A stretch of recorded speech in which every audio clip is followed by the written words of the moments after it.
ഞാൻ ആരെയെങ്കിലും നോക്കിക്കൊണ്ടിരിക്കുന്നു വെച്ചാൽ ഇതാണ് എൻ്റെ ബെസ്റ്റ് ഫ്രണ്ട്സ്, 2 ആണുങ്ങൾ. അവരെന്നെ കൂട്ടാണ്ട് എന്തൊക്കെയോ മിണ്ടിക്കൊണ്ടിരിക്കുകയാണ്. ഇത്രയും സീരിയസ് ആയിട്ട് മിണ്ടാൻ അവനൊക്കെ എന്തൊക്കെയാ പറയണേ? ആഹാ, നല്ല ചിരിയാണല്ലോ. ആ കോമഡി എന്തെന്ന് എനിക്കൊന്ന് അറിയണം. അടേ തോഫി, മറ്റേ കാര്യം മറക്കില്ലേ, പോണം നമുക്ക്. ഒരു മിനിറ്റ്.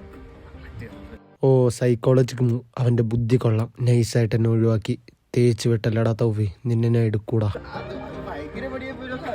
1 മിനിറ്റ് എന്ന് പറഞ്ഞിട്ട് ഇപ്പം 30 മിനിറ്റായി. No response. അളിയ, നമ്മൾ 3 പേരല്ലേ ഫ്രണ്ട്സ്, പിന്നെ എന്തളി നിങ്ങൾ മാത്രം മിണ്ടിക്കൊണ്ടിരിക്കണേ? എന്നോട് എന്തെങ്കിലുമൊക്കെ മിണ്ടളിയാ. എന്തൊക്കെയുണ്ട് വിശേഷം? സുഖം, സന്തോഷം. നിനക്കോ? സുഖം, സന്തോഷം. പിന്നെ എന്തൊക്കെയുണ്ട് പറ, നിങ്ങൾ പറ. നീ പറ. ഇല്ലളിയ, നീ പറഞ്ഞോ. എന്തൊക്കെയുണ്ട് വിശേഷം?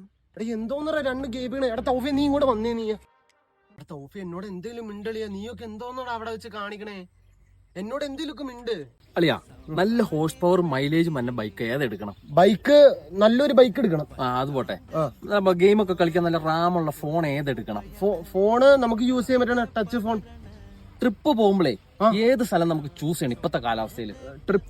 ട്രിപ്പ് കാറിൽ പോണം എന്തായാലും. മിണ്ടി കഴിഞ്ഞാളിയാ, കൊറേ നേരമല്ലോ കൊട്ടേട്ട്. ഓ, എന്റെ പൊന്നളിയാ, നീ വന്ന എന്തായാലും നന്നായി.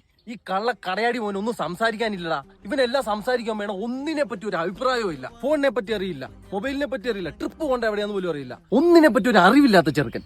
അവർക്ക് 2 ലൈനൊന്നും അല്ലളിയാ. 2 അല്ലേ? അല്ലെന്നോ, ഒരു നേരെയായിട്ട് ഇങ്ങനെ കിടക്കുവാ ലിസ്റ്റ്. നിനക്ക് അഭിപ്രായം ഒന്നും ഇല്ലാത്തല്ലേ? അവൻ പറഞ്ഞാലും കാര്യമുണ്ട്. എനിക്കിതിനകത്ത് ഒരു അഭിപ്രായമില്ല, അറിവുമില്ല. അപ്പം ഞാൻ ഇവിടെ മിണ്ടായിരിക്കാം. നിങ്ങൾ മിണ്ടളിയാ, നിങ്ങൾ മിണ്ട്.